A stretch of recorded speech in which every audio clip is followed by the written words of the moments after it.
ආයුබෝවන් සියලුම දරුවන්ට අපි සාකච්ඡා කරන්න යන පුතේ මෙන්න මේ 8 වසරේ පළමු වාර පරීක්ෂණ ප්‍රශ්න පත්‍රය.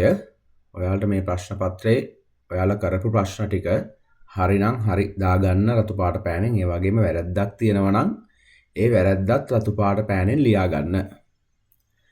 හරි අපි පටන් ගමු ප්‍රශ්න අංක 1. පහත ඝන වස්තු අතරින් ප්ලේටෝ කැට යටින් ඉරක් අඳින්න. ප්ලේටෝ කැටයක් වීම සඳහා ඉතුරු අවශ්‍යතා දෙකක් තියෙනවා. එකක් තමයි සෑම මුහුණතක්ම එක හා සමාන සවිදි බහුවශ්‍ර වෙන්න ඕන. ඒ වගේම සෑම ශීර්ෂයකදී හමු වන මුහුණත් ගණන එක හා සමාන වෙන්න ඕන. හරි. එතකොට ඔය කාරණා දෙක ඉෂ්ට වුණොත් තමයි ඒක ප්ලේටෝ කැටයක් වෙන්නේ. හරි. අපි ඉගෙන ගත්තේ ඒතර ප්ලේටෝ කැට වර්ග 5ක් ඔක්කොම. ප්ලේටෝ කැට වර්ග 5ක් ඉගෙන ගත්තා. සවිදි චතුස්තලය. හරි. සවිදි චතුස්තලය ගත්තොත් ඒක ප්ලේටෝ කැටයක්. මොකද සෑම මුහුණතක්ම එක හා සමාන සවිදි බහුවශ්‍ර. මොකද මේ සවිදි චතුස්තලයේ තියෙන සම්පාත ත්‍රිකෝණාකාර මුහුණත්. සම්පාත ත්‍රිකෝණාකාර මුහුණත් 4කින් තමයි සවිදි චතුස්තලය හැදිලා තියෙන්නේ. එහෙනම් ඒක ප්ලේටෝ කැටයක්. ගෝලය ප්ලේටෝ කැටයක් නෙමෙයි. ඝන කාබය ප්ලේටෝ කැටයක් නෙමෙයි. ඝනකය නම් ප්ලේටෝ කැටයක්. මොකද ඝනකයේ මුහුණත් සමචතුරස්‍රාකාරයි. ඝන කාබය ඍජුකෝණාශ්‍රාකාරයි. ඒ ඍජුකෝණාශ්‍රය කියන්නේ සවිදි බහුවශ්‍රයක් නෙවෙයි නේ. එහෙනම් ඝන කාබය ප්ලේටෝ කැටයක් නෙවෙයි. ඊට පස්සේ සවිදි අෂ්ටතලය. අන්න සවිදි අෂ්ටතලයත් ප්ලේටෝ කැටයක්. මොකද සවිදි අෂ්ටතලය හැදිලා තියෙන්නේ සම්පාත ත්‍රිකෝණාකාර මුහුණත් 8කින්. සම්පාත ත්‍රිකෝණාකාර මුහුණත් 8කින්. එහෙනම් ඒකත් ප්ලේටෝ කැටයක්. ත්‍රිකෝණ ප්‍රිස්මය ප්ලේටෝ කැටයක් නෙමෙයි. මේකේ මුහුණත් වර්ග දෙකක් තියෙනවා. ත්‍රිකෝණාකාර මුහුණක් තියෙනවා, ඍජුකෝණාශ්‍රාකාර මුහුණක් තියෙනවා. ප්ලේටෝ කැටයක් නම් එකම වර්ගයේ මුහුණක් විතරයි තියෙන්නේ. ඒ ඔක්කොම සවිදි බහුවස්‍ර වෙන්නත් ඕන. එහෙනම් මෙතන තියෙන්නේ ප්ලේටෝ කැට දෙකයි, සවිදි චතුස්තලයයි, සවිදි අෂ්ටතලයයි විතරයි. හරි. අපි යම් ප්‍රශ්න අංක 2කට අංශක 40 අනුපූරකය ලියන්න. ඒ කියන්නේ අනුපූරක කෝණය ලියන්න කියන එක. අංශක 90න් අංශක 40ක් අඩු කරාම ලැබෙනවා අපිට අංශක 40 අනුපූරක කෝණය. අංශක 90ක් වීම සඳහා තියෙන ඕන කෝණය. ඒතර කීයද අංශක 50යි. හරි. 115 පරිපූරකය ලියන. ඒ කියන්නේ අංශක 115 පරිපූරක කෝණය. පරිපූරකයි කියන්නේ අංශක 180යි කියන එක. අංශක 180න් අංශක 115ක් අඩු කරගත්තම වෙනවා අංශක 115 පරිපූරක කෝණය. හරි. 180න් 115ක් 10න් 5ක් 5යි 7න් 1ක් 6යි එනවා අංශක 65ක්. හරිනේ. අපි යන් ඊළඟට ප්‍රශ්න අංක 3. 3හි 11 වෙනි ගුණාකාරය ලියන්න.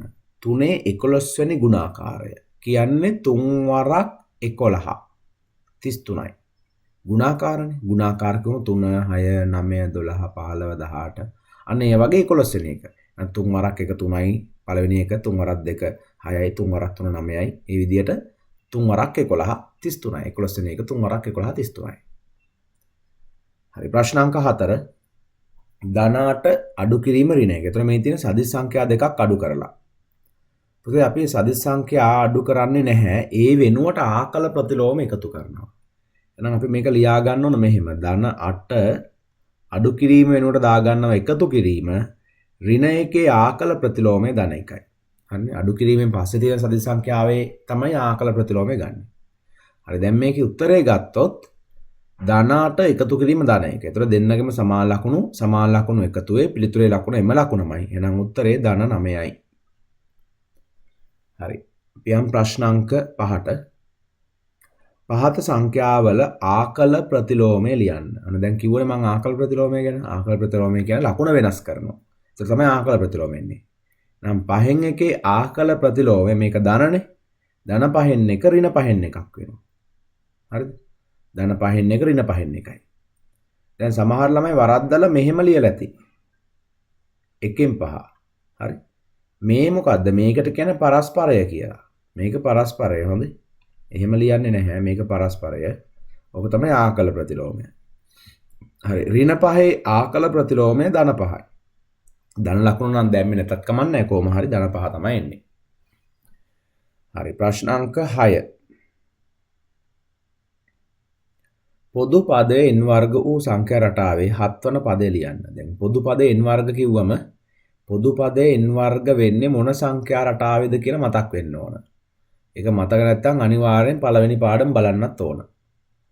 ඒතර පොදු පදයේ n වර්ග වෙන්නේ සමචතුරස්‍ර සංඛ්‍යා රටාවේ. සමචතුරස්‍ර සංඛ්‍යා රටාවේ තමයි පොදු පදයේ n වර්ග වෙන්නේ. මේකේ 7 වන පදය ගන්න ඕන. එහෙනම් 7 වන පදය කියන්නේ 7 වරක් 7. හරිද? එහෙනම් 7 වන පදය 7 වරක් 7 49යි.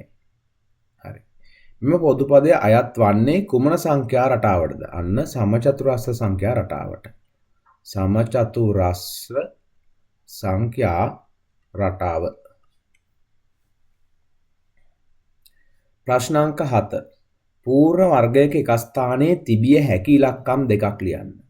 අපි දන්නවා පූර්ණ වර්ග වන සංඛ්‍යාවක එක ස්ථානයට තිබිය හැකි ඉලක්කම් කිහිපයක් තිබුණා. ඒ වගේම පූර්ණ වර්ග සංඛ්‍යාවක එක ස්ථානයේ තිබිය නොහැකි ඉලක්කම් කිහිපයකුත් තිබුණා.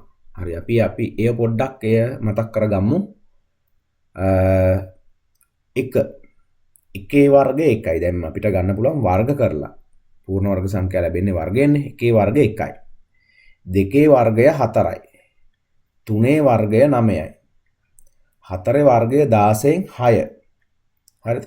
පහේ වර්ගය 25න් 5 එක ස්ථානයේ. 25න් 5.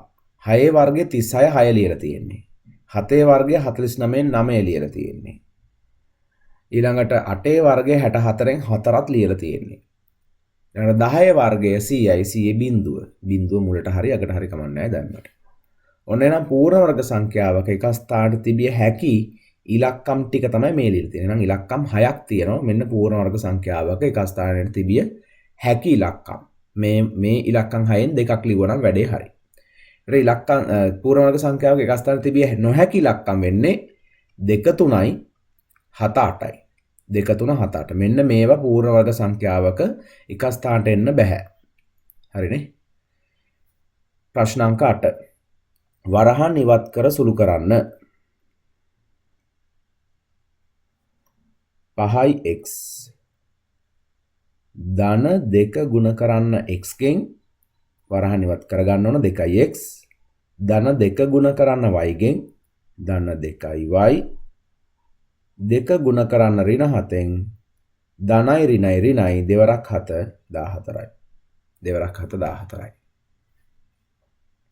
5x ධන 2x දැන් එක වගේ පද අපි සුළු කරගන්න එපා සජාතිය පද. 5x ධන 2x සුළු වෙනවා 5x ධන 2x 7x ධන 2y ඍණ 14. මේ විජාතිය. මෙයා x පදයක්, මෙයා y පදයක්, මෙයා නියත පදයක්. තවත් මේ පද තුන සුළු වෙන්නේ නැහැ. හරි. අපි යන් ප්‍රශ්නාංක 9ට. එහි අගය සොයන්න. දැන් මෙතන දෙනවා ලක්ෂයක් වටා පිහිටි කෝණ. ලක්ෂයක් වටා පිහිටි කෝණවල එකතු අංශක 360යි.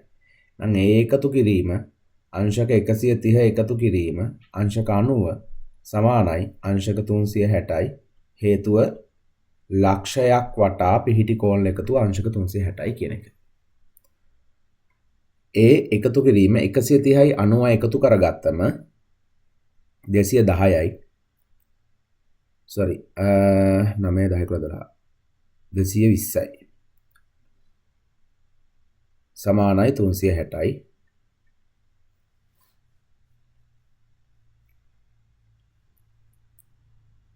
දැන් මේ 220 දාගන්න එහා පැත්තට. ඒ සමානයි 360 ඍණ 220. 360න් 220ක් අඩු වුණාම අපිට එන උත්තරය මෙතන බිඳුවයි 6න් 2ක් 4යි 3න් 2ක් 1යි. අංශක 140යි. හරි. ඊළඟට යමු අපි ප්‍රශ්නාංක 10ට සුළු කරන්න. ඍණ 8 එහෙමම ලිව්වා. මෙන්න මේ පහළින සදිස් සංඛ්‍යා දෙක ගුණ කරගන්න. ධන දෙවරක් ඍණ 4. ධනයි ඍණයි ගුණිතය. ධනයි ඍණයි දෙවරක් 4 8යි ඍණ 8යි. දැන් මේ දෙන්න බෙදන්න ඕන. 8 8ෙන් බෙදුවම 1යි. ඍණ ඍණයි ධනයි. ඍණයි ධනයි. එහෙනම් උත්තරයට එන්නේ ධන 1යි. හරි අපි යන් ඊළඟ ප්‍රශ්නයට. ප්‍රශ්නාංක 11 අගය සොයන්න ඕන. හරි දැන් මෙතන තියෙනවා බලයක් මේකත් බලයක් 3 වර්ගය ගුණ කිරීම 7 වර්ගය බල දෙකක් තියෙන මෙතන. ඒතර බල දෙකක ගුණිතයක්. ඒ කියන්නේ බලවල ගුණිතයක් තියෙන්නේ. එතකොට මෙන්න මේ බලවල ගුණිතය අපි ලියා ගන්නවා ගුණිතයක් දාලා බලයක් විදියට. ගුණිතයක බලයක් විදියට. ඊට පස්සේ දා ගන්නවා මෙන්න මේ වර්ගමූලය. හරිද? ගුණිතයක බලයක් ලෙස ලියලා වර්ගමූලය දාගත්තා. අපි දන්නවා වර්ගයට වර්ගමූලය කැපෙනවා. වර්ගයයි වර්ගමූලයයි කැපෙනවා. ඉතුරු වෙන්නේ මෙතන 3 වරක් 7. 7 වරක් 3 21යි. එහෙනම් උත්තරයට එනවා 21ක්. හරි ප්‍රශ්න අංක 12. ගුණිතයක බලයක් ලෙස ලියන්න. හරි දැන් මෙතන තියෙන්නේ බලවල ගුණිතයක්. දැන් අපි මේක ලියන්න ඕන ගුණිතයක බලයක් විදියට. එහෙනම් 4 වෙනි බලය එළියට ගන්න ඕන. 5x ගුණ කිරීම y ගුණ කිරීම z. වරහන් දාලා අපි එළියට ගන්නවා මෙන්න මේ 4 වෙනි බලය. හරි මේකත් අපිට ලියන්න පුළුවන් ගුණ කිරීම අයින් කරලා 5x y z වල 4 වෙනි බලය. 5x y z වල 4 වෙනි බලය. ප්‍රශ්න අංක 13 හිස්තැන් පුරවන්න. බිඳුව ධන 5 ගුණ කිරීම හිස්තැනක්. හරි. මෙතන බිඳුව තමයි මේ මෙතන තියෙන්නේ මුලින්ම. හරිද? එතකොට මෙතන මේ ධන 5 මෙන්න මෙතන තියෙන සංඛ්‍යාවෙන් ගුණ වෙලා මේ දෙන්න ගුණ වෙලා තමයි ඍණ 5ක් ඇවිල්ලා තියෙන්නේ. මෙතනනේ සමාන ලකුණ තියෙන්නේ. එතකොට ධන 5 ඍණ 5ක් වෙන්න නම් ගුණ වෙන්න ඕන ඍණ 1කින්. ධන 5 වරක් ඍණ 1 ඍණ 5යි. දැක්කද? එහෙනම් මේ දෙන්න ගුණ වෙලා තමයි ඍණ 5 එන්නේ නැත්තේ. ඊළඟට බිඳුව වරක් ඍණ 5 බිඳුව මොන සංඛ්‍යාවෙන් ගුණ වුණත් බිඳුවයි. එහෙනම් අවසාන උත්තරේ බිඳුවයි. හරි ප්‍රශ්න අංක 14ට යමු. රූපයේ පරිමිතිය p සඳහා බීජ ප්‍රකාශනයක් ලියන්න. පරිමිතිය කියන වටේ දිග මෙන්න මේ මැද දිග ගන්නෙ නැහැ. නම් p සමානයි a ඒව a ධන a ධන a ඒව තුනක් තියෙනවා. a ධන a ධන නැත්නම් වටේ දිග එකතු කරන් ගියත් හරි a ධන a ධන b ධන a ධන b a ධන a ධන b ධන a ධන b. හරි දැන් අපි මේක චුට්ටක් සුළු කරගමු. p සමානයි a ඒව 3යි කියන්නේ 3යි a b ඒව 2යි 2යි b. ඔන්න ඔක තමයි p සඳහා බීජ ප්‍රකාශනය. මේක සූත්‍රයක් වගේ හරියට. සූත්‍රයක් p සමාන 3යි a ධන 2යි b. හරි ප්‍රශ්න අංක 15. පහත ද්‍රව්‍ය මැනීමට සුදුසු ඒකකය ලියන්න. සිමෙන්ති බෑගයක්. සිමෙන්ති නම් කිලෝග්‍රෑම් නේද? සිමෙන්ති කිලෝග්‍රෑම්. ග්‍රෑම් වලින් නෙමෙයි සිමෙන්ති කොටයක් සමාන සිමෙන්ති බෑගයක් ගත්තත් කිලෝග්‍රෑම් තමයි. බෙහෙත් පෙත්ත නම් මිලිග්‍රෑම්. ඒකකයේ මිලිග්‍රෑම්. කුඩා ස්කන්ධයක් නේ. හරි. අපි යමු ප්‍රශ්න අංක 16ට. a සමානයි 5යි b සමානයි 1ක් වන විට 5යි a ධන b වල අගය. පස්වරක් aට දා ගන්නවා දීපු 5. aට 5යි දීලා තියෙන්නේ. ධන bට දා ගන්නවා 1. හරි අපි මුලින්ම ගුණ කරලිමු. මොකද වන් බෙගුදරීනේ සුළු කිරීම අනුපිළිවෙල. මුලින්ම ගුණ කිරීම. ඊට තමයි එකතු කරන අඩු කරන ඒවා කරන්නේ අන්තිමට. හරි 5 වරක් 5 ගත්තොත් 25යි. ඊට පස්සේ ඒකට එකක් එකතු වෙනවා. 25යි 1යි 26යි. එහෙනම් අවසාන පිළිතුර 26යි. හරි ප්‍රශ්න අංක 17. දෙකේ තුන්වෙනි බලය. දෙකේ තුන්වෙනි බලය කියන්නේ දෙකේව තුනක් ලියලා ඔයාට උත්තරේ ගන්න තියෙන්නේ. ඒක පැත්තකින් ලියලා ගන්න පුළුවන්. දෙවරක් 2 4යි හතරක් 2 8යි. එහෙනම් මෙතෙන්ට එනවා 8ක්. ඍණ එකේ පස්වෙනි බලය. එකේ ඕනම බලයක් එකමයි. ඒතර මෙතන ගන්න තියෙන ඍණ එකේනේ. එතකොට ඍණනේ.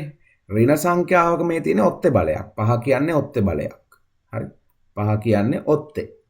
එහෙනම් ඍණ සංඛ්‍යාවක ඔත්තේ බලය ඍණයි. මම ඒක ඔයගොල්ලන්ට කියලා දීලා තියෙනවා. රි ඕ රි. ඍණ සංඛ්‍යාවක ඔත්තේ බලය ඍණයි. ඒ වගේම ඍණ සංඛ්‍යාවක ඉරට්ටේ බලය ධනයි. රි ඊ දා. ඔන්න ඔය කතා දෙක. එහෙනම් මෙතන තියෙන ඔත්තේ බලයක් ඍණ සංඛ්‍යාවක ඔත්තේ බලය ඍණයි. දැන් ධන 8 මේක ලකුණක් නැහැ කියන ධනනේ. ධන 8 ඍණ එකෙන් ගුණ කරාම 8 වරක් 1 8යි ඍණ 8යි. එහෙනම් අවසාන උත්තරේ ඍණ 8යි. වරහන් දැම්මත් කමක් නැහැ. වරහන් දැම්මේ නැතත් ප්‍රශ්නයක් නැහැ. හරි. ප්‍රශ්න අංක 18 ප්‍රකාශ හරිනම් හරි දාන්න ඕන වැරදි නම් වැරදි දාන්නයි තියෙන්නේ. ඍණ 5 x ඍණ 7න් වරහන් ඇතුලේ තියෙන x ඍණ 7න් ගුණ කරාම මෙන්න මේ උත්තරේ එනවද කියලා බලන්න ඕන. ඍණ 5 වරක් x ඍණ 5යි x ඒක හරි. ඍණ 5 ඍණ 7න් ගුණ කරාම ඍණයි ඍණයි ගුණිතය ධනයි 5 45යි. එහෙනම් ඒක හරියටම හරි. ඊළඟට මෙයාව 2AB කියලා සාධකය එළියට අරන් තියෙනවා. හරි මෙතන 2AB පොදුයි මහා පොදු සාධක ඉවතට ගත්තා. එතකොට 2ABම ගත්තාම 2ට 2 එකයිනේ. 1යි A එකක් ගියා B එකක් ගියා. ඍණ 8ට 2 ඒව 4යි A එකක් ගියා B එකක් ගියා ඉතුරු වෙනවා C. ඔන්න ඔහොමනේ දෙන්න ඕන. දැන් මෙතන B එකක් ලියලානේ. එන්න ඕන හරනම් 1. මොකද B එක එළියට ගත්තනේ. නම් මේ කතාව වැරදි. මෙන්න මෙහෙම ආවනම් හරි. නමුත් මෙතන B එකක් තියෙන නිසා වැරදි. හරි ප්‍රශ්න අංක 19. සමචතුරස්‍රයක වර්ගඵලය වර්ග සෙන්ටිමීටර් 324ක් වේ. එහි පැත්තක දිග සොයන්න. හරිද ළමයි? සමචතුරස්‍රයක වර්ගඵලය දීලා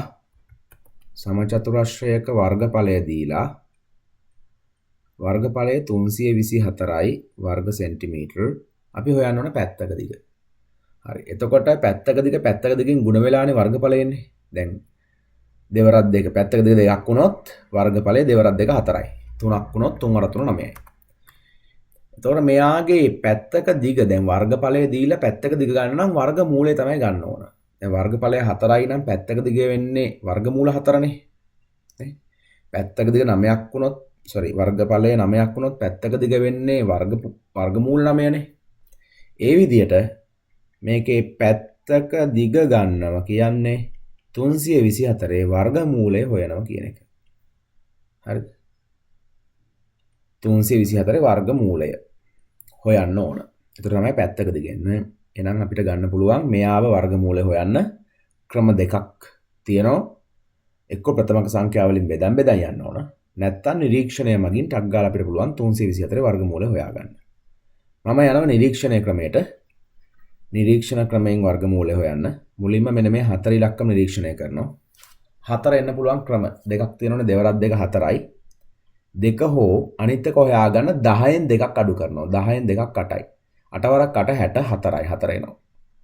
හරි ඊළඟට මෙන්න මේ සියස්ථාන ඉලක්කමේ මූලය තමයි ගන්න ඕනේ. යාට මූලයක් නැත්තම් අඩු කර කර එන්න ඕන. 3ට මූලයක් නැහැ, 2ට මූලයක් නැහැ. ගන්න තියෙන්නේ 1ට මූලය. එකේ මූලය 1යි. දැන් ඔන්න විය හැකි අගයන් කියලා දෙකක් එනවා. විය හැකි අගයන් දෙකයි එක්ක 12 එහෙම නැත්තම් 18. 1යි 2යි 12යි නැත්තම් 1යි 2යි 1යි 8යි 18යි. 12 වරක් 12 නම් 144යිනේ. ඒක දන්නව එහෙනම් 12 වෙන්න බෑ. 18 වරක් 18 පොඩ්ඩක් බලමු. 18 වරක් 18. 18 වරක් 18 324යි කියලා සමහර ළමයිට මතකයි. එහෙනම් මතක නැත්තම් ගුණ කරලා ගන්න 18 වරක් 18න් 324 අනිවාර්යෙන්ම එනවා. හරි. එහෙනම් 324 වර්ගමූලය 18යි සෙන්ටිමීටර්. එහෙනම් පැත්තක දිග වෙන්නේ 18යි. එහෙනම් 18 වරක් 18න් තමයි මේ වර්ගඵලය 324ක් එන්නේ. හරිනේ. අපි යන් ඊළඟ ප්‍රශ්න අංක 20ට පිළිතුර මෙට්‍රික් ටොන් හා කිලෝග්‍රෑම් වලින් ලියන්න.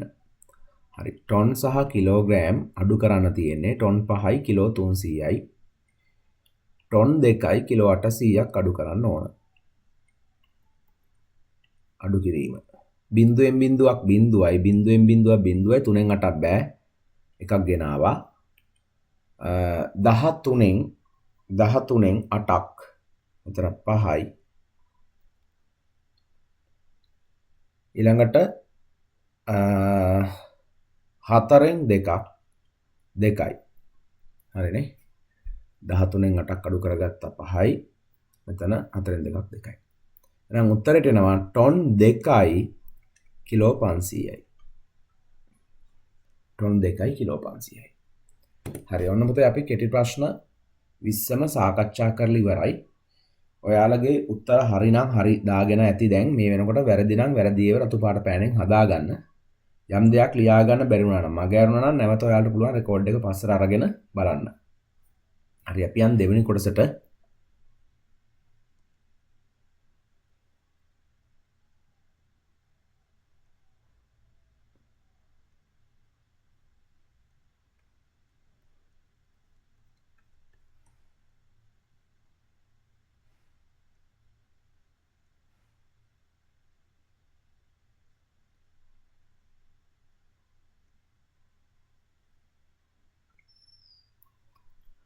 හරි දෙවෙනි කොටස පළමු ප්‍රශ්නය ඇතුළු ප්‍රශ්න 5කට පිළිතුරු සපයන්න. පළවෙනි ප්‍රශ්නය දැන් මේවා අමතර කොළවල කරන්න ඕන කියලා ඔයගොල්ලෝ දන්නවා. මම මෙතනින් උත්තර ලියන්නම් මේ තියෙන ඉඩෙන්. ඔයාලා කොළවල ලියන්න. ඝන වස්තු සම්බන්ධයෙන් ඔබ සිදු කළ ක්‍රියාකාරකම ඇසුරෙන් පහත ප්‍රශ්න වලට පිළිතුරු සපයන්න. සියලුම ප්ලේටෝ කැට නම් කරන්න. ප්ලේටෝ කැට 5යිනේ. හරි. ඒතර ප්ලේටෝ කැට 5ම නම් කරන්න කියලා තියෙන්නේ. අපි අර ගමු ඝනකය මුලින්ම ඝනකය ගමු. ඝනකය ඊළඟට සවිදි චතුස්තලය සවිදි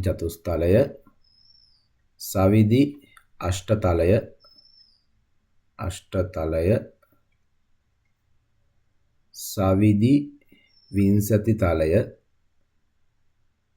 සවිදි විංශති තලය සවිදි ද්වාදස තලය පිළිවෙල මාරුණාට ගැටලුවක් නැහැ. ඝනකය සවිදි චතුස්තලය සවිදි අෂ්ටතලය සවිදි විංශති තලය සවිදි ද්වාදස තලය. හරි ඔන්න ඔය ටික තමයි ප්ලේටෝ කැට 5. අමතක වෙලා නම් අනිවාර්යෙන් මේකට අදාළ ඝන වස්තු ටියුට් එක බලන්න නැත්නම් අච්චුපත බලන්න. ඉහත එක් ප්ලේටෝ කැටයේ මුහුණතක හැඩය ලියන්න. හරි එතකොට දැන් මේ පළවෙනි කොටසනේ. ඒතර දෙවෙනි කොටස කියලා දාලා මේවයි මුහුණතක හැඩය ලියන්නත් ඕන. අපි මෙහෙම ඝනකය කියලා ලියලා එහෙම ගමු. ඝනකය ඉරක් ගහලා සමචතුරස්‍රාකාර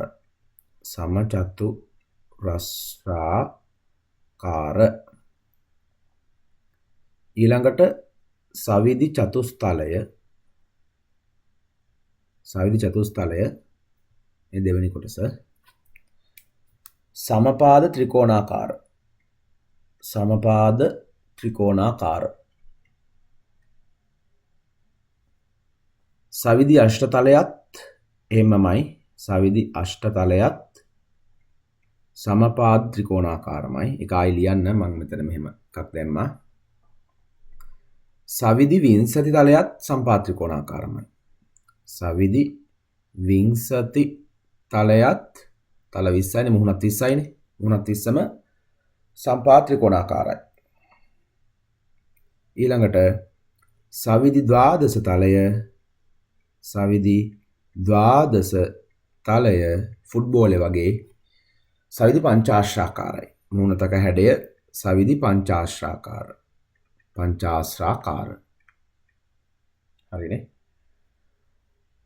ඔන්න එහෙනම් ප්ලේටෝ කැට 5 මුහුණත් වල හැඩ ටික. රෝමි ලක්කම් 3 ඝන වස්තුවක දාර ශීර්ෂ හා මුහුණ සම්බන්ධයෙන් වූ ඔයිලර් සම්බන්ධය ලියන්න. හරි ලේසිනේ ඔයිලර් සම්බන්ධය. ඔයිලර් කිව්වේ ශීදන ශීර්ෂ ගණනයි මුහුණත් ගණනයි එකතුව දාර ගානට වඩා දෙකක් වැඩි. ඒතර මේක මෙහෙම ලිව්වත් හරි. නමුත් වඩා හොඳයි මේක ශී කියන එක ලිව්වනම් ශීර්ෂ ගණන. මු කියන එක මුහුණත් ගණන. සමානයි දාර ගණන. ධන 2. අන්න එහෙම පැහැදිලිව ලිව්වනම් හොඳයි. මොකද ඔයිලර් සම්බන්ධය ලියන්න කියලා තියෙන නිසා මෙහෙම නැතුව කෙටියෙන් නැතුව ශීර්ෂ ගණන ධන මුහුණත් ගණන සමානයි දාර ගණන ධන 2 කියලා අනිවාර්යයෙන්ම ලියන්න. රෝමි ලක්කම් 4 සමචතුරස්‍රාකාර මුහුණත් ඇති ප්ලේටෝ කැටයට ඔයිලර් සම්බන්ධය සත්‍ය බව පෙන්වන්න. හරි සමචතුරස්‍රාකාර මුහුණත් ඇති ප්ලේටෝ කැටය වෙන්නේ ඝනකය. එහෙනම් ඝනකයට ඔයිලර් සම්බන්ධය සත්‍ය බව පෙන්වන්නයි ඕන. එහෙනම් වාපෑ දාපෑ අරගෙන අපි මේ වැඩේ කරන්න ඕනයිනේ.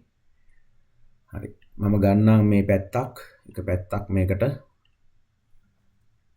ඝනකයේ අපි මුලින්ම මුහුණත් ගන්න ලියා ගන්න ඕන. ඝනකයේ මුහුණත් 6යි. ඒ වගේම ඝනකයේ ශීර්ෂ 8යි. දාර 12යි. හරිනේ. මුහුණත් 6යි ශීර්ෂ 8යි දාර 12යි. දැන් ඔන්න අපි ගන්න ඔයිලර් සම්බන්ධය ශී ධන මු සමානයි දා ධන 2. මෙතනින් මුලින්ම වම් පැත්ත ගමු වාපෑ. වාපෑ තියෙන්නේ ශී ධන මු. ශීර්ෂ ගන්න ධන මුහුණත් ගන්න. ශීර්ෂ 8යි මුහුණත් 6යි 8යි 6යි එකතු කරාම 14යි. දාපෑ දකුණු පැත්ත දා ධන 2. දාර ගණන 12යි 12 ධන 2. හරිද? ශීර්ෂ 6යි මුහුණත් 8යි. ශීර්ෂ 8යි මුහුණත් 6යි. ඒ දෙක එකතු කරාම 14යි. මෙතන අත් 12යි 2යි 14යි. අන්න දැන් අපි ලියනවා වාපෑ සමානයි දාපෑ වම් පැත්තයි දකුණු පැත්තයි සමානයි. එම නිසා ගණකය ඔයිලර් සම්බන්ධය හා සත්‍ය වේ. ඔයිලර් සම්බන්ධය හා ගැලපෙයි කියන්නත් පුළුවන්. සත්‍ය වේ කියන්නත් පුළුවන්. මම මෙතන සත්‍ය වේ කියලා ගත්තේ මෙතන තියෙන සත්‍ය බව පෙන්වන්න කියලා. සත්‍ය බව. මෙන්න එහෙමනේ තියෙන. ඒ නිසා තමයි මම සත්‍ය වේ කියලා ලිව්වේ. නැත්තම් ගැලපෙයි ලිව්වත් හරි. හරි ඔන්න ඒ කොටසත් ඉවරයි. පස්වෙනි කොටස ඔයිලර් සම්බන්ධතාව තෘප්ත නොවන ඝන වස්තුවක් නම් කරන්න. හරි ඝන වස්තු තුනක් තියෙනවා. ඔයිලර් සම්බන්ධය තෘප්ත නොවන ගෝලයයි සිලින්ඩරයයි කේතුවයි. ඔන්න ඔය තුනෙන් එකක් ලිව්වා නම් හරි. ගෝලය නැත්තම් සිලින්ඩරය නැත්තම් කේතුව. හරි. ඔන්න ළමයි අපි ප්‍රශ්නාංක 1 සම්පූර්ණයෙන් ඉවරයි. දැන් අපි යමු ප්‍රශ්නාංක 2ට.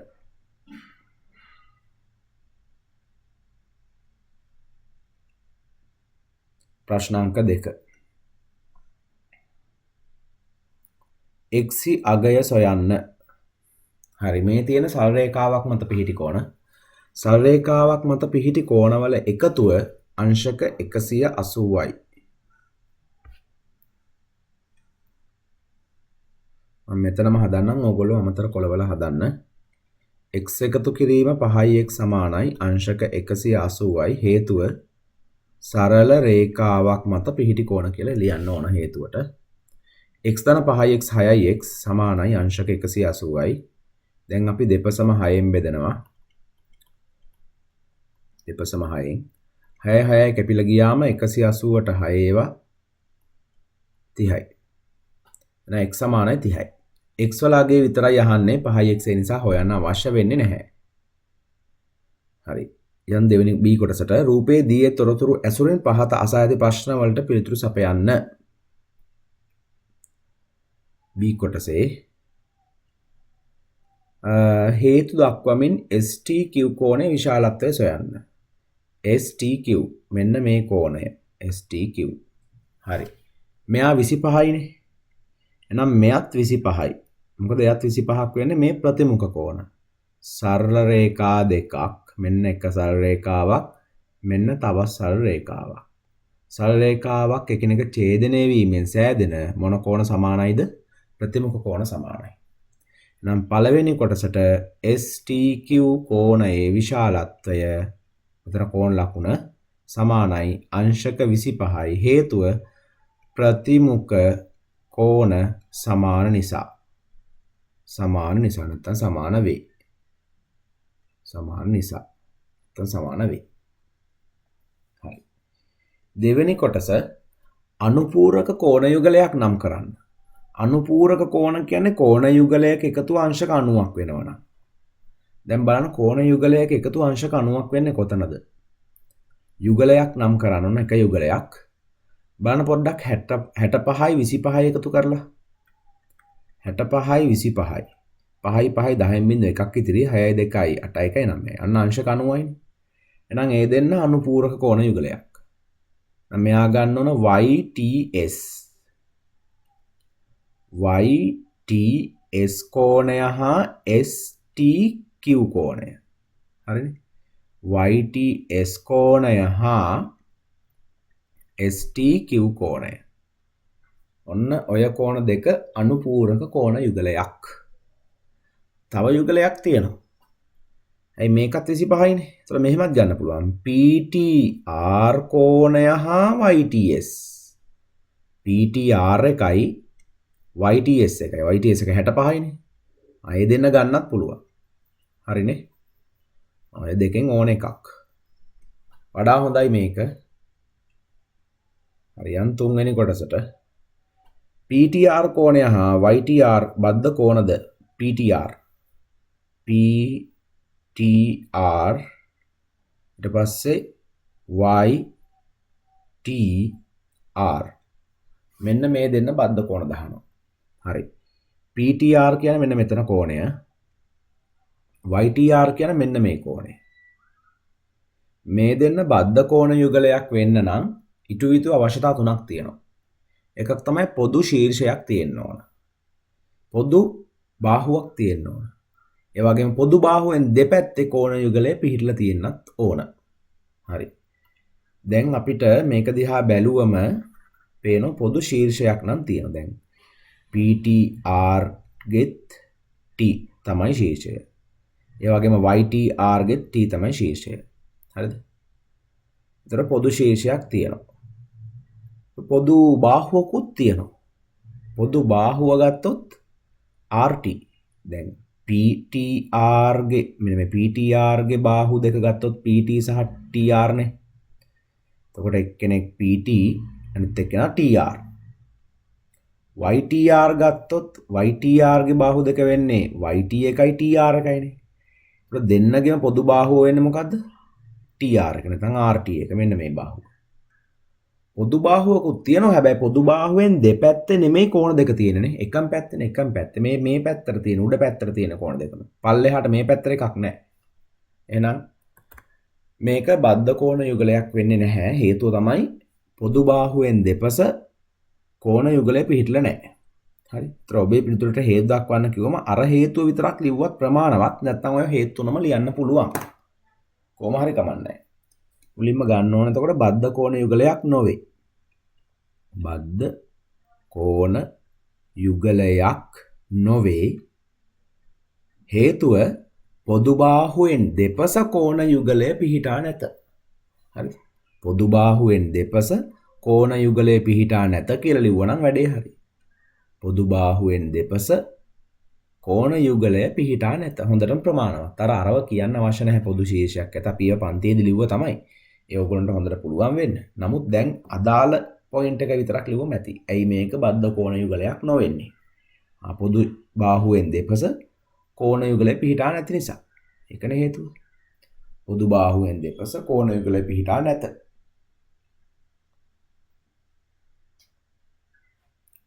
හරි. අපි යමු ඊළඟ ප්‍රශ්නයට. ප්‍රශ්න අංක 3. 4 8 12 16. දැන් මේක බැලුවම අපිට පේනවා 4 ගුණාකාර. 4ක් එක 4යි 4 8 12 16 4 ගුණාකාරනේ. යන සංඛ්‍යා රටාවේ ඊළඟ පදය ලියන්න 4 8 12 16 20. හරිනේ ඊළඟ පදය. එම රටාවේ පොදු පදය ලබා ගැනීමට පහත වගුව සම්පූර්ණ කරන්න. හරි දැන් මේ වගුව ඔයාලා පිටපත් කරගෙන තමයි සම්පූර්ණ කරන්න ඕන. මේක හරි ලේසි.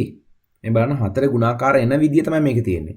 එක් වරක් 4 4යි, දෙවරක් 4 8යි, තුන් වරක් 4 12යි, ඊට පස්සේ 4 වරක් 4 16යි. එසේ මෙතෙන්ට තියෙන්නේ 4නේ. දැන් මෙතන 1 නිසා 1 ලිව්වා. 2 නිසා 2 ලිව්වා. 3 නිසා 3 ලිව්වා. 4 නිසා 4 ලිව්වා. n නිසා n ලියනවා. n වරක් මේ හැම එකෙම තියෙන 4 4 4 4නේ. එහෙනම් n වරක් 4 4යි n. ඔන්න ඔහොම තමයි සාධාරණ පදේ ලැබෙන්නේ 4යි n කියලා. දැක්කද? හරි ඔන්න 4යි n. එහි 36 වන්නේ කීවෙනි පදයද? දැන් මම අහනවා මෙහෙම. 4 වන්නේ කීවෙනි පදයද? පළවෙනි පදය. 8 වෙන්නේ දෙවෙනි පදය. 12 වෙන්නේ තුන්වෙනි පදය. 16 වෙන්නේ හතරවෙනි පදය. ඒතර 4යි n වෙන්නේ n වෙනි පදයනේ. ඒ විදිහට අපි හොයන්න ඕන 36 වන්නේ කීවෙනි පදයද? ඒතර මෙන්න මේ සාධාරණ පදය අපි ගත්තනේ 4යි n කියලා. ඒ 4යි n එක සමාන කරන්න 36ට. 4යි n එක 36ට සමාන කරා නම් අපිට හොයාගන්න පුළුවන් 36 වෙන්නේ කීවෙනි පදයද කියලා. හරි ඔන්න එහෙනම් තුන්වෙනි කොටසට උත්තරේ දෙපසම 4ෙන් බෙදමු. දෙපසම 4ෙන් බෙදමු. 4යි 4යි කැපුණා n සමානයි 36ට 4 ඒවා 9. නම් වරක් 4 36යි. එහෙනම් 9 වෙනි පදය තමයි 36 වෙන්නේ. හරිද? 36 වන්නේ කීවෙනි පදයද? 9 වන පදයයි. 9 වන පදයයි. පැහැදිලිද? සාධාරණ පදය 36ට සමාන කරා. හරි. 1 3 5 7 යන රටාවේ පළමු පදය පළමු පද දෙක පළමු පද 3 යන ආකාරයට පද එකතු කළ විට නව සංඛ්‍යා රටාවක් ලැබේ. එම සංඛ්‍යා රටාව ලියන්න. හරි මේ 1 3 5 7 කියන්නේ ඔත්තේ සංඛ්‍යා. ඔත්තේ සංඛ්‍යා රටාවේ පළමු පදය මුලින්ම ගන්නවා. පළමු පදය 1යි. ඊට පස්සේ පළමු පදයෙන් පස්සේ පළමු පද දෙක එකතු කරන්න ඕන. පළමු පද දෙක කියද්දි 1 3. 1යි 3යි 4යි. ඊට පස්සේ පළමු පද 3. ආ කියන්නේ 1යි 3යි 5යි එකතු කරන්න ඕන. 1යි 3යි 5යි ගත්තොත් 5යි 3යි 8යි 8යි 9යි. 9යි. හරිද? යන ආකාරයට ගත්තොත් ඊළඟට පළමු පද 4ත් නේ ඊට පස්සේ ගන්න තියෙන්නේ. පළමු පද 4. 4ම ගත්තොත් බලන්න කීයද කියලා. 5යි 3යි 8යි 9යි 9යි 7යි 16යි. බලන්න පුතේ රටාවක් ආව ලස්සන්ට. මොකද මේ ආපු රටාව සමචතුරස්‍ර සංඛ්‍යා රටාව නේ 1 4 9 16 25. හරි. එම සංඛ්‍යා රටාව ලියන්න කියලා තියෙන රටාවක් ලැබේ. එම සංඛ්‍යා රටාව ලියන්න. ඔන්න ලිව්වා 1 4 9 16. එම සංඛ්‍යා රටාවේ පොදු පදය ලියන්න. හරි. අපි මෙතන මේ සංඛ්‍යා රටාව ඔහොම ලියලා මේකේ නම මොකද්ද කියන එකත් ලියමු. දෙකම මෙහෙම ලියන එක හොඳයි. සමචතුරස්‍ර සංඛ්‍යා රටාව කියලාත් ලියන්න. සමචතුරස්‍ර සංඛ්‍යා රටාව. සංඛ්‍යා රටාව කියලා ලියලා එම රටාවේ පොදු පදය. එහෙනම් පස්වෙනි කොටසට සමචතුරස්‍ර සංඛ්‍යා රටාවේ පොදු පදය අපි ඉස්සෙල්ලත් කිව්වා n වර්ග. 1 වර්ගය 1යි 2 වර්ගය 4යි 3 වර්ගය 9යි 4 වර්ගය 16යි. එහෙනම් n වර්ග තමයි සමචතුරස්‍ර සංඛ්‍යා රටාවේ පොදු පදය. හරිනේ?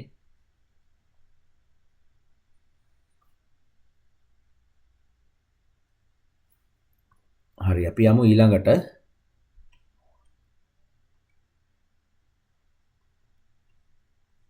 හතරවෙනි ප්‍රශ්නය. හතරවෙනි ප්‍රශ්නය රූපේ දී ඇත්තේ ඉඩමකි. එය වටා යකඩ කම්බියක් සවි කිරීමට අවශ්‍යය. ඒ සඳහා අවශ්‍ය අවම යකඩ කම්බිවල දිග සොයන්න. මෙය ඉඩමෙහි කුඩා කරන ලද දල රූප සටහනකි. හරි. එතකොට මේ තියෙන ඉඩමක්. මේක වටේට තමයි යකඩ කම්බියක් දානවා කියන්නේ. එහෙනම් මේකට අවශ්‍ය කරන යකඩ කම් ප්‍රමාණය හොයා ගන්නවා කියන්නේ මෙන්න මේකේ වටේ දිග හොයනවා කියන එක. වටේ දිග හොයන්න ඕන. වටේ දිග හොයාගෙන ගියා නම් වැඩේ හරි. වටේ දිග හෙවත් පරිමිතිය. හොඳයි. පරිමිතිය තමයි ගන්න තියෙන්නේ. හරි. මේක 12යිනේ. හැබැයි වැඩි කියන්නේ මේ ඉඩමක් වුණාට මේක දීලා තියෙන සෙන්ටිමීටර වලින්. කවන්නේ සෙන්ටිමීටර වලින් ගමු. මේ එක ඉරි කෑල්ලක් 12යි. බලන්න 12 ව කීයක් තියෙද කියලා ගණන් කරා නම් ඒත් හරිනේ වටේට. වටේට 12 ව කීයද? හරි. 1යි 2යි 3යි 4යි 5යි 6යි 7යි 8යි 9යි 10යි 11යි 12යි 12ක් තියෙන වටේට. නම් 12 ව 12ක් 12 වරක් 12 144යි සෙන්ටිමීටර. හරිනේ. 12 ව 12ක් තියෙනවා මෙන්න 1යි 2යි 3යි 4යි 5යි 6යි 7යි 8යි 9යි 10යි 11යි 12යි. 12 වරක් 12 144යි. හරි ඔන්න පළවෙනි කොටස. කම්බියක් නවා සෑදූ සමචතුරස්‍රයක් පහත රූපයේ දැක්වේ. එහි පරිමිතිය සොයන්න. මේකේ පරිමිතිය 10 ව 4ක්. මේකේ පරිමිතිය සමානයි 10 වරක් 4 40යි සෙන්ටිමීටර. එම කම්බියෙන් පහත ත්‍රිකෝණය සාදයි. එහි ඉතිරි පාදයේ දිග සොයන්න.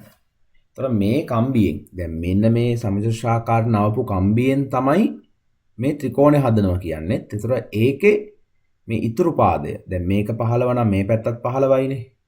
ඉතුරු පාද කීයද කියලා අහනවා. එහෙනම් අපි කරන්න ඕන 40න් මේක සම්පූර්ණ 40යිනේ. 40න් අඩු කරනවා 15ව දෙකක්. ඒ කියන්නේ 30ක්. 15ව දෙකක් අඩු කරනවා. 15 දන 15 නිකන් 30 ලිව්වත් අවුලක් නැහැ. හරි. 40න් 15 දෙකක් 30ක් අඩු කරා නම් ඉතිරි පාද දෙක එනවා. ඉතිරි පාද දිග 10යි. දැක්කද? දැන් මේ දිග 10ක් වෙනවනේ 15 15 30යි 30යි 10යි 40යි.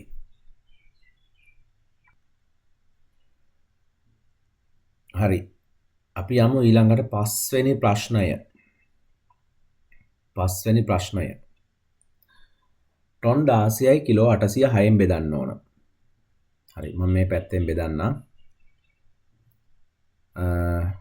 Ton 16යි kilo 800යි. මෙතන ටොන් මෙතන ටොන් මෙතන කිලෝග්‍රෑම්. බෙදන්න තියෙන්නේ 6න්. 16ට 6 2යි දෙවරක් 6 12යි. 14ක් ඉතුරුයි. මේ 8 ගත්තා. 48ට 6 8යි. 6 වරක් 8 48යි. ඉතිරි බිඳුවයි. මේ බිඳුවක් ගත්තා. බිඳුවට 6 බිඳුවයි. බිඳුවරක් 6 බිඳුවයි. ඉතුරු බිඳුවක් ගත්තා. බිඳුවට 6 බිඳුවයි. බිඳුවරක් 6 බිඳුවයි. හරි. එහෙනම් උත්තරේ එනවා බෙදුවම ටොන් 2යි කිලෝ 800යි. ටොන් 2යි කිලෝ 800. අනිවාර්යෙන් පුතේ මේ හදන විදිය තියෙන්න ඕන. හරි ඊළඟට B කොටස. හිස්තැන් පුරවන්න. කිලෝග්‍රෑම් 5100ක් කියන්නේ ටොන් කීයක්ද කියලා අහනවා. අපි දන්නවා කිලෝග්‍රෑම් ටොන් බවට හරවන්න නම් 1000න් බෙදන්න ඕන. 5100 1000න් බෙදුවම වැඩේ හරි. 0.2 කැපෙනවා කොහොමත්. ඒතර මෙතන ඉතුරු වෙන 10න් පංගුවක්. 10න් පංගුවක් නම් දශම ස්ථාන 1යි. දශම ස්ථාන 1යි. එහෙනම් මෙතන තියෙනවා 5.1 ටොන්. හරිද? මෙන්න මෙතන තමයි දශම මත එන්නේ. නැත්තම් අග ඉලක්කම් තුනනේ කිලෝ වලට යන්නේ. හරිද? ඔන්නතරින් බෙදාගත්තත් හරි. මෙන්න මෙතනින් බෙදාගත්තත් හරි. මෙහෙම. 5.1 0.0යි. 5.1 කියන්නේ දශම දෙකෙන් පස්සේ අගට තියෙන බිඳුව ලියන්නේ නැහනේ. නිසා 5.1 ටොන්. හරි. මේක කිලෝ වලින්. මෙතන ටොන් 8යි කිලෝ 300ක් තියෙනවා. ඒ කියන්නේ 8300යි. මේක නිකම්ම ලියන්න පුළුවන් අපිට 8300යි කිලෝග්‍රෑම්. නැත්තම් 8.3 1000න් ගුණ කරන්න ඕන. ටොන් කිලෝග්‍රෑම් බවට පත් කරන්න 1000න් ගුණ කරනවා. 1000න් ගුණ වෙද්දි දකුණට පයින්නවා බෙදද්දි වමට පයින්නවා. දකුණට එහෙනම් මේක 3ක් 1000න් නම් 3යිනේ. 1යි 2යි 3යි. ප්‍රතා බිඳු දෙකක් දාන්න ඕනේ. ඒතර 8300යි. එහෙම නැත්තම් ටොන් 8යි කිලෝ 300යි දශම 3ක් කියන්නේ. 8300යි. කවර හෝ ක්‍රමයකට ගන්න 8300යි කිලෝග්‍රෑම්. හරි ඊළඟට ගබඩාවක තිබූ පරිප්පු ටොන් 11.5ක් වලින් කිලෝග්‍රෑම් ටොන් 3 කිලෝග්‍රෑම් 100ක් විනාශ වී ඉවත් කළේය. ඉතිරි පරිප්පු ප්‍රමාණයෙන් කිලෝ 20ක ස්කන්ධය සහිත ඇසුරුම් සෑදුවේ නම් ඇසුරුම් කීයක් සෑදිය හැකිද? හරි. ඒතර අපිට මෙතන වැඩ දෙකක් කරන්න තියෙනවා.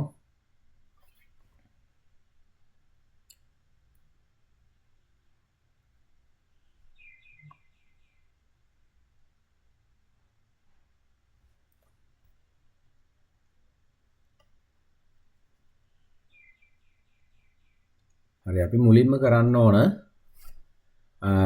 ගබඩාවේ තියෙන්නේ පරිප්පු කිලෝ 11 ටොන් 11.5යිනේ. ඒකෙන් ටොන් 3යි කිලෝ 100ක් විනාශ වී ඉවත් කරේ නම් හොඳ ටික කොච්චරද කියලා හොයා ගන්න ඕන. අන් ටොන් සහ කිලෝග්‍රෑම් මම මුලින්ම දා ගන්නවා. ටොන් 11.5 කියන්නේ ටොන් 11යි කිලෝ 500යි කියන එක. ඒකෙන් ටොන් 3යි කිලෝ 100ක් අඩු කරගමු. විනාශ වෙච්ච ටික අයින් කරමු. මෙතන බිඳුවයි මෙතන බිඳුවයි 5න් එකක් 4යි. 11න් 3ක් 8යි. එහෙනම් දැන් ඉතුරු වෙලා තියෙන්නේ ටොන් 8යි කිලෝ 400යි. හරිද?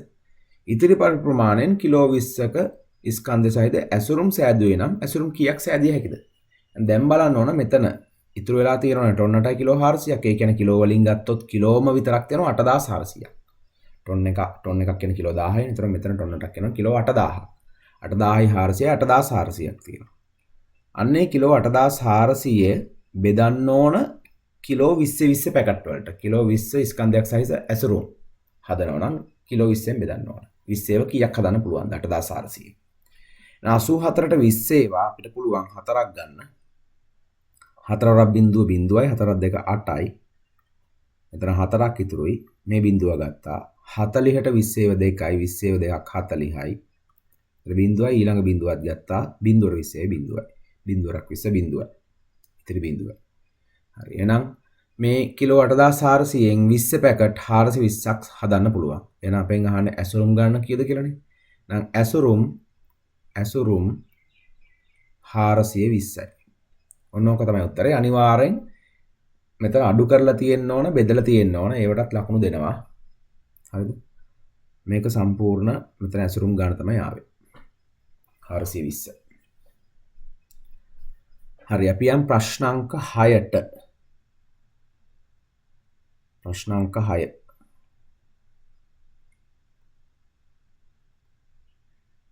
ප්‍රශ්නාංක 6 තියෙන්නේ සුළු කරන්න.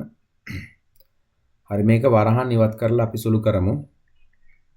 4x වරක් 3y ඍණ 1. 4x 3y ගෙන් ගුණ වුණාම 4 3 12යි xy. 4x එක ඍණ 1 ගුණ වුණාම 4 වරක් ඍණ 1 ඍණ 4යි x. නෝක තමයි සුළු කරාම ලැබෙන පිළිතුර. දෙවෙනි කොටස ආදේශයක්. x ට 3 දාන්න ඕන y ට ඍණ 1 දාන්න ඕන. නම් 4x වරක් 3y ඍණ 1 අගය. දැන් මේකමනේ මේ කලින් දීලා තිබ්බේ. හරිද? ඒතර ඕගොල්ලෝ මේකටම ආදේශ කරන්න යන්න එපා. 4x වරක් 3y ඍණ 1ට ආදේශ කරන්න එපා. මොකද ටිකක් අතර වරහන් ඇතුළ වෙනකොට පටලැවෙන්න බලයි. පැටලෙන්න පුළුවන්. ඒ නිසා මේක වරහන් ඉවත් කරලා ගත්ත උත්තරේ තියෙනවනේ 12xy ඍණ 4x. අන්න ඒකට ආදේශ කරා නම් වැඩේ හරියටම හරි. 12 වරක් x ට ගන්නව 3. x ට 3යි. හරිද? y ට ගන්න කියලා තියෙන ඍණ 1ක්. y ට ඍණ 1. ඍණ 4 වරක් x ට කියලා තිබ්බේ 3. හරි මෙන්න මේක සුළු කරන්න. 12 වරක් 3 36යි. 36 වරක් ඍණ 1 ඍණ 36යි. එතකොට මේ ටික මේ තුන් දෙනා ගුණ කරාම කෙලින් වෙනවා ඍණ 36ක්. ඍණ 36ක්.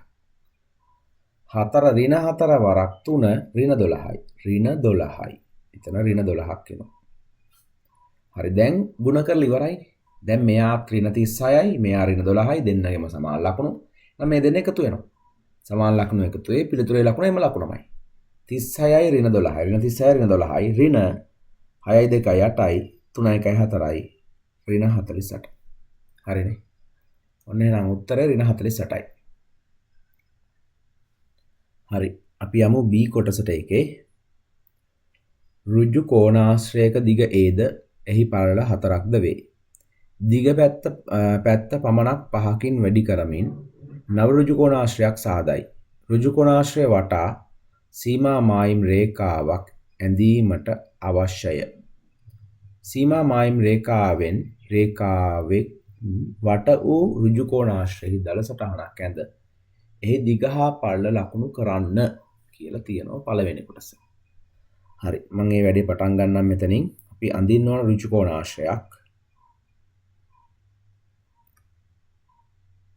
මම අඳගත්ත ඍජු කෝණාශ්‍රයක්. දිග A පළල 4යි. දිග පැත්ත පමණක් 5කින් වැඩි කරමින්. දිග පැත්ත 5කින් වැඩි කරනකොට මේක A ධන 5ක් වෙනවා. දිග පැත්ත පමණක් 5කින් වැඩි කරමින් නව ඍජු කෝණාශ්‍රයක් සාදයි. ඒතර මේක තමයි අලුත් ඍජු කෝණාශ්‍රය. කලින් එක තිබ්බේ A සහ 4. නව ඍජු කෝණාශ්‍රයක් සාදයි. ඍජු කෝණාශ්‍රය වටා සීමා මායිම් රේඛාවක් ඇඳීමට අවශ්‍යයි. ඍජු කෝණාශ්‍රය වටේට සීමා මායිම් රේඛාවක් ඇඳීමට අවශ්‍යය.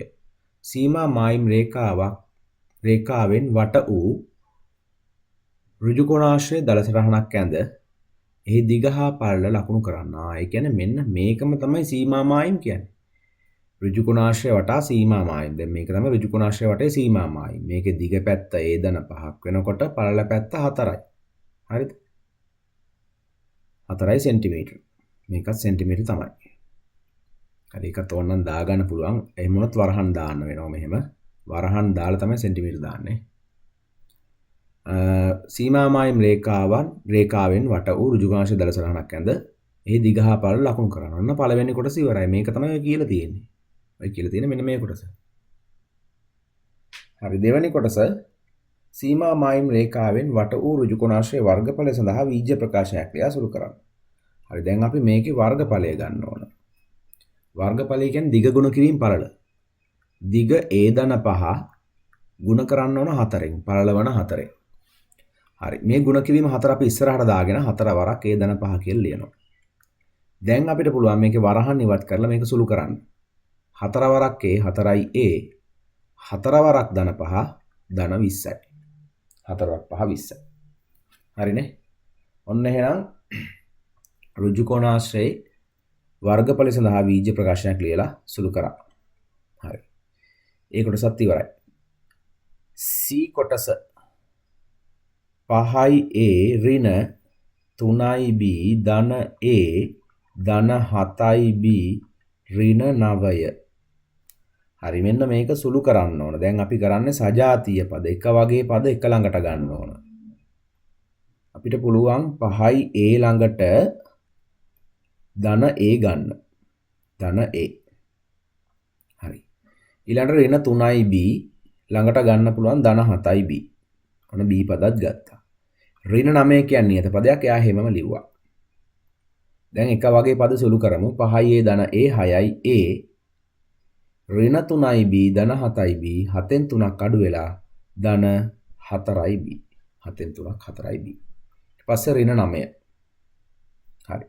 තවත් සුළු කරන්න බෑ මොකද මේ විජාතීයයි වෙනස් පද. එහෙනම් මේක තමයි උත්තරේ. හරිද? ඔන්න A කොටසත් එතන C කොටස ඉවරයි. හරි දැන් අපිට තියෙන අවසාන ප්‍රශ්නය ප්‍රශ්න අංක 7 සාධක තියෙන මෙතන. හරි. ඍණ 10x ධන 15xy සමාන ඍණ 5x වරක් වරහන් ඇතුළට එන්නේ මොකද්ද කියලා අහනවා. හරි ඔක ඔතනම බැරනම් අපි මේක පල්ලෙහාට ගමු ඔහොමම. කොහොමත් වෙනම තමයි වෙනම කොලවල්නේ කරන්නේ. ඍණ 10x ඍණ 10x ධන 15xy. මේකේ මහා පොදු සාධකයේ වෙන්නේ ඍණ 5x. ඍණ 5x. ඍණ ගත්තම වරහන් ඇතුළේ ලකුණු වෙනස් වෙනවා කියලා දුන්නා. ඒතර 10ට 5 ඒව 2යි ඍණ ගත්තු නිසා එළියට මේක ධන x එක ගත්තා. එහෙනම් x එක මුකුත් නැහැ. ඊට පස්සේ මෙතන ධන එක ඍණ වෙනවා. මොකද ඍණ ගත්ත නිසා ධන ඍණ වෙනවා. නැත්නම් ධනයි ඍණයි එහෙම ගත්තත් හරි. ධනයි ඍණයි ඍණයි. 15ට 5 ඒව 3යි x එක එළියට ගත්තා. ඉතුරු වෙනවා y එක. හරිනේ. ඔන්න ඔහොම තමයි එන්නේ. එහෙනම් ඍණ 5යි x වරක් 2යි 2 ඍණ 3යි y. හරි පළවෙනි කොටස ඉවරයි. දෙවෙනි කොටස ඍණ 4යි b ඍණ 12යි d. අපිට කියනවා සාධක දෙකක ගුණිතයක් ලෙස ලියන්න. හරි ඉතින් මේ දෙන්නගේ ඍණ 4 පොදුයි එච්චරයි. b බෑ d බෑ මෙතන. ඍණ 4 පොදුයි. ඍණ 4 ගත්තම මෙතන ඉතුරු වෙනවා ධන b. ඍණ ගත්තම මේ ඍණ ධන වෙනවා. හරිද? ලකුණ මාරු වෙනවනේ වරහණෙන් පිටතට ඍණ ලකුණක් ගත්තම. නැත්තම් ඍණ 12ට ඍණ 4 ඒවා ඍණයි ඍණයි ධනයි. එහෙම හිතුවත් හරි. 12ට 4 ඒවා 3යි ඉතුරු වෙනවා තව d එක. ඔන්න දෙවෙනි කොටස. හරි ඊළඟට තුන්වෙනි කොටස මහා පොදු සාධකය සොයන්න කියලා තියෙනවා. හරි.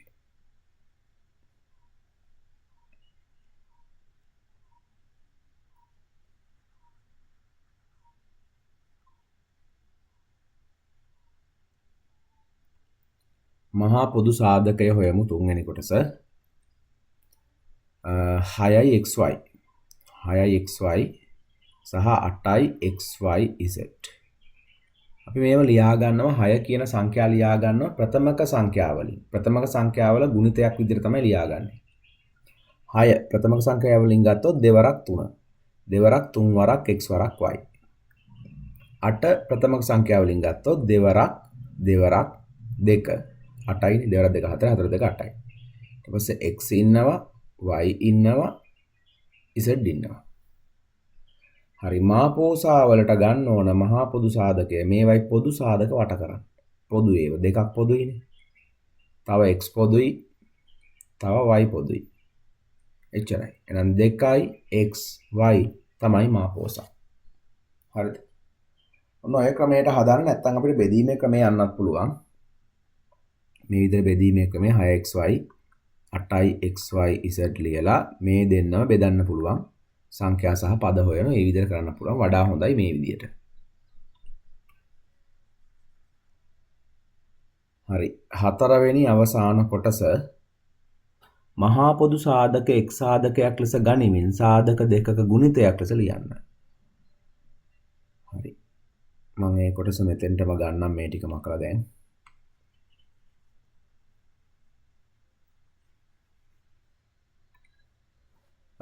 මේ තුන් දෙනාගේ මාපෝසා 3යි 18යි 21යි 3ෙන් බෙදෙනවා 3ක් ගන්න පුළුවන්. ඒ වගේම මේ තුන් දෙනාගේම m එකක් පොදුයි එකක් ගත්තා. එච්චරයි.